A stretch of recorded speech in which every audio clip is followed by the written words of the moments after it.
Hi, my name is Maya Spivak. I'm going into my third year as a computer engineering student in the Department of Electrical Engineering and Computer Science. This summer I worked on a project with Professor Igor Markov called Hardware-Based Software Protection, a demonstration on an FPGA. So a little bit of background on my project. Web-based software downloads such as iPhone applications enable easy duplication and mass distribution because you can just download them and then pass them on to as many other people as you want through the web. And global piracy of hardware and software IP is becoming a $1 billion per day industry. And software-only techniques for tamper-resistant software have shown ineffective because people have always been able to find hacks. And hardware-based techniques offer greater promise against these hacks. Some ideas developed in our project are to modify the CPU of a processor to support digital signatures and cryptography. So the processor will check for a digital signature before executing a binary and will also decrypt a given binary. And this is all done in the hardware. And modifications in the hardware cannot be undone through software. So you can't just put in malicious software to hack it. So in this project, we used a FPGA and a soft processor. An FPGA is a field programmable gate array, and it can be configured after manufacture. And soft processors can be entirely implemented through logic synthesis, so they can be put onto FPGAs. And we use these to build a running prototype of our protection scheme. And this will facilitate a path to an all-hardware implementation through Altera hardcopy, which means they can take our design that we created for the FPGA and put it onto a chip.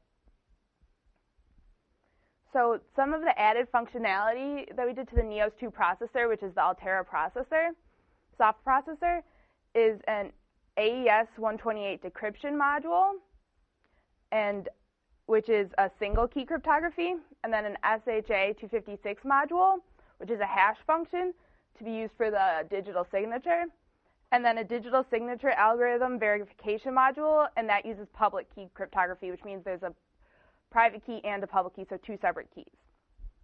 And we also added doctored conditionals that branch the wrong way if the code has been modified or is running on an unauthorized processor. So this means that if you have an if-else statement, if it's running on the wrong processor, when it really should have gone to the if, it will go to the else.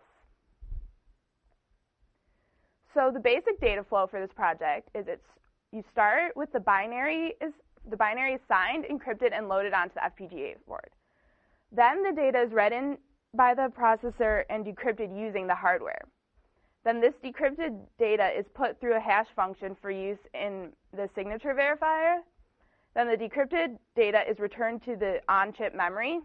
So since it's on-chip, in the CPU, it can't be modified by an external source. And then the signature is read from memory and verified.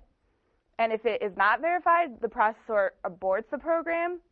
And if it is verified, as the processor runs, the processor ID is checked, and the conditional branch is the wrong way if the ID is incorrect. That way you can't verify the signature on one processor and then move the code to a different processor. Then finally, the program completes execution and the decrypted data is deleted. Some future work for this project would be to add runtime decryptions of return values of the doctored conditionals, and this will add added security to make sure that people aren't transferring the decrypted code to other processors. And also memory saving in RAM for longer binaries because there isn't that much on-chip memory.